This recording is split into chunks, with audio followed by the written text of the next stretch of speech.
سے کیا مراد ہے، تصوف سے حکمت کا کیا تعلق ہے، اور اہل حکمت کی پہچان کس طرح ہوتی ہے؟ حکمت بہت آسان سا لفظ ہے مگر سمجھا نہیں لوگوں نے اس کو۔ یہ نکلا ہے حکم سے۔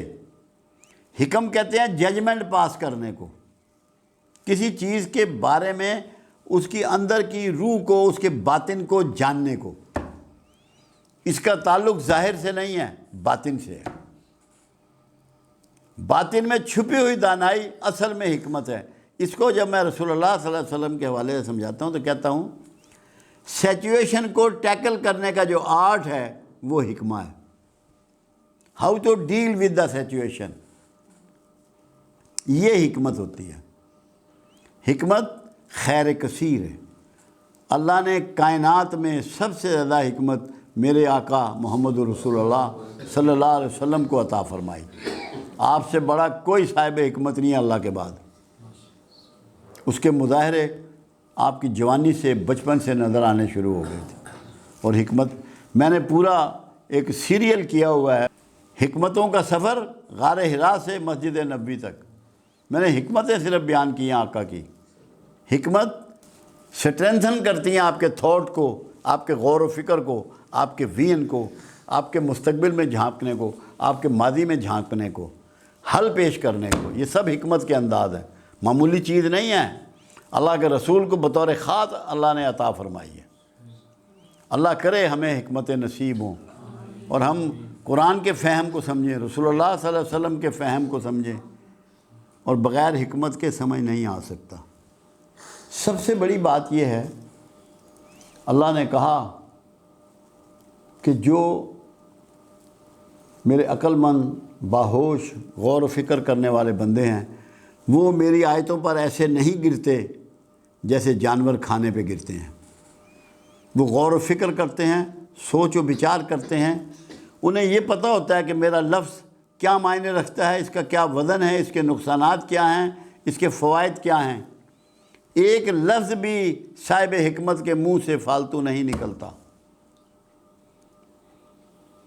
اللہ کے حبیب صلی اللہ علیہ وسلم نے جب خطبہ حجت الوداع فرمایا تو کہا یا ایھا الناس، اے لوگو۔ یہ حکمت کی بات تھی۔ جو سامنے کھڑے تھے وہ تو مومنین تھے اور اصحاب رسول تھے، نہ اصحاب اپنے اصحاب کہا نہ مومن کہا، اے لوگو۔ اب یہاں حکمت دیکھنی تھی آپ کو۔ اس کا مطلب ہے کہ پرافٹ جو یہ پیغام دے رہے ہیں یہ یونیورسل ہے، ہمیشہ کے لیے ہے۔ یہ حکمت کی بات تھی۔ ایک لفظ سے چینج کر دیا لفظ، یا ایھا المومنین نہیں کہا، یا ایھا الاصحاب نہیں کہا، یا ایھا الناس کہا، کہ یہ یونیورسل جملہ ہے میرے آقا کا، حکمت سے پر ہے، کہ دنیا کی جتنی آبادیاں ہیں، جتنی ہوں گی، سب کو ایڈریس کر دیا۔ ایک جملہ کہہ دیا، جو یہاں ہیں وہ ان تک یہ پیغام پہنچا دیں جو آج یہاں نہیں ہیں، ممکن ہے وہ ان سے بہتر عمل کرنے والے ہوں۔ یہ بھی حکمت ہے۔ تو حکمت جو ہے اس میں نیات کا بھی دخل ہوتا ہے، اس میں ماضی کا بھی دخل ہوتا ہے، اس میں حال کا بھی دخل ہوتا ہے، اس میں مستقبل کا بھی دخل ہوتا ہے۔ ایک ہی وقت میں تمام چیزوں کو احاطہ کرنے کا جو علم ہے، ان کو ڈیل کرنے کا جو علم ہے، اللہ کی مرضی کو جاننے کا جو علم ہے، وہ حکمت ہے۔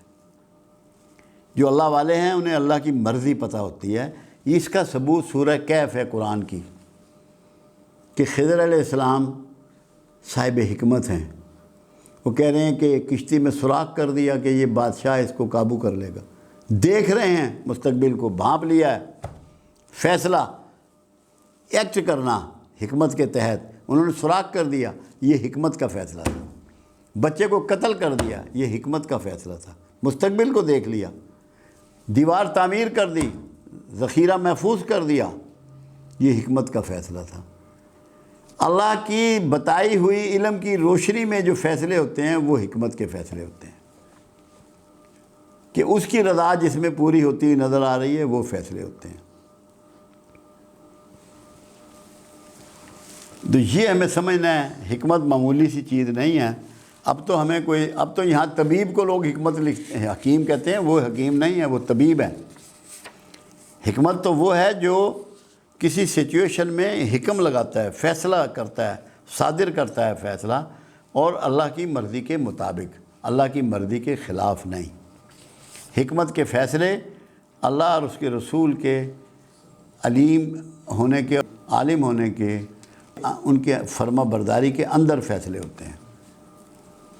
اور صوفی جو ہیں، اسی لیے صوفیوں کے ہاں فالتو سوال کرنے کی اجازت نہیں ہوتی، حجت نہیں ہوتی۔ دیکھو، سمجھو، اپنے حواس کو قائم رکھو، بیٹھو، سیکھو۔ کیونکہ اگر صاحب حکمت ہوگا تو اس کا صفائے قلب ہوگا۔ اگر صاحب حکمت کتنی اعلیٰ چیز ہے آپ سمجھیں۔ ابراہیم خلیل اللہ نے دعا کی کہ یا اللہ ان میں سے ایک رسول اٹھانا جو ان کو تیری آیتیں کھول کھول کے بتائے، تعلیم کی کتاب دے، ان کو حکمت سکھائے اور ان کا تزکیہ نفس کرے۔ مگر جب قرآن نے یہ فیصلہ کیا، اللہ نے یہ فیصلہ کیا کہ محمد رسول اللہ صلی اللہ علیہ وسلم کو مبعوث ہونے کا، تو لفظ بدل دیے، ترتیب بدل دی اللہ نے کہ ہم تم میں ایک ایسا رسول مبعوث کیا جو ہماری آیتیں تمہیں کھول کھول کے بیان کرتا ہے، کتاب کی تعلیم دیتا ہے، تمہارا تزکیہ کرتا ہے اور حکمت سکھاتا ہے۔ حکمت کو پروردگار عالم آخری نمبر پہ لے آیا، کیونکہ تزکیے کے بغیر، برتن پاک ہوئے بغیر، حکمت ایک نور ہے، وہ اس میں پٹ نہیں کیا جا سکتا۔ یہ ہے سمجھنے کی بات۔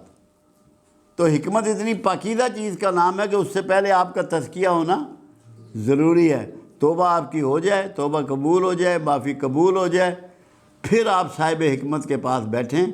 اسی لیے بزرگوں کے پاس 12 14 سال مرید بیٹھے رہتے ہیں، خانقاہی جو نظام تھا لگے رہتے ہیں، وہ دیکھ رہے ہوتے ہیں، ان کے رویے کو ٹھیک کر رہے ہوتے ہیں، آہستہ آہستہ کوئی نہ کوئی نقص روز نکل رہا ہوتا ہے، تب ان کو حکمت پٹ کی جاتی ہے۔ ورنہ کسی کو نقصان پہنچا دیں گے جذبات میں آ کے، تو کسی لیے آزار اور تکلیف کا باعث بن جائیں گے۔ حکمت دانائی ہے، حکمت معافی ہے، حکمت توجہ ہے، حکمت غور و فکر ہے، حکمت آگاہی ہے، حکمت انعام ہے، حکمت عبادت۔